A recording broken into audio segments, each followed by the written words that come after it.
Flora's eyes fluttered open to a brief sense of relief, followed by a horrible aching. Every bone in her body was screaming at her not to move. She blinked and stared into the starless sky. After a moment, she tried to slump upwards, only for a sharp pain in her side to force her back down.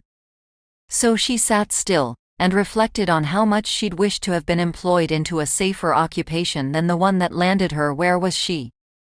She rolled her neck to the left, noticing the ground was orange and dusty, unlike anything she'd ever seen. A few feet away, the horizon lingered.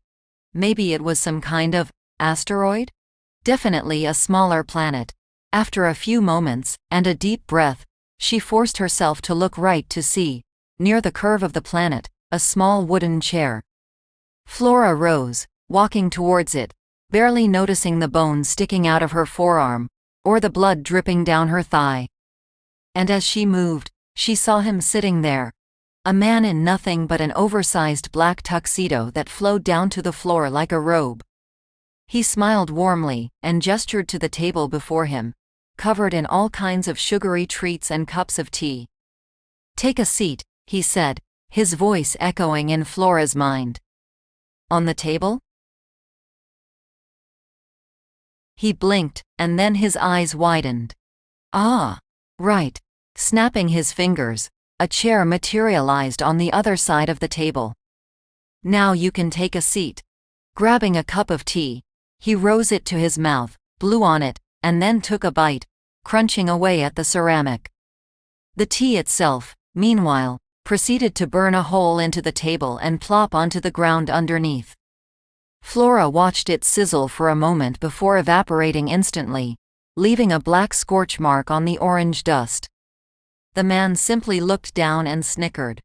"Kopi Luwak tea, am I right? Who knows what's in that stuff?" So she took her seat, opting to not to grab a snack. "You're Flora, aren't you?" the man asked, taking another bite of his teacup. "Pretty name. Thank you, I guess. What's yours?" "I don't have one." "Then, who are you?" The man paused, then shrugged his shoulders. "I don't know." She glanced into the sky. "Why are there no stars?" He sighed. "You're full of questions, aren't you? Just relax. We've got all of eternity. And seriously, feel free to grab something. I don't really care for cleanliness. You can just hog out all you want. No judgment here. I recommend the croissants. The chouquettes and morcops are close seconds, though." Flora sighed, rubbing her eyes for a few seconds. "Sure. Okay. Croissant it is." In one swift motion, she grabbed the pastry and stuffed it into her mouth, at which the man let out an amused chortle. "Yeah," he cheered. "Go crazy. Eat 'em up." Flora was too distracted to be embarrassed. She quickly chewed, swallowed, and raised a hand to her mouth. I can't taste anything." "Why?" The man didn't even look up at Flora as he reached for another cup of tea.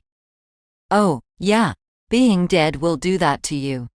"Oh, that crash sure did a number on ya." "So, Flora scratched her head, bewildered by the fact that she really didn't feel panicked at all. She just learned that she was dead. By all accounts, she should have been screaming and flipping tables and sobbing all over the place. But instead, she was reaching for another croissant, and talking to a clearly insane man. Is this hell? Heaven? Or, I don't know, something in between? This is my tea party. The man finally took a proper sip of tea, then coughed. "You're just here to relax, with me. Is that all right with you?" Flora paused, and looked back to the starless sky. And she spoke, "Yeah, I think it is." This content is Creative Commons. Relevant attribution can be found in the description.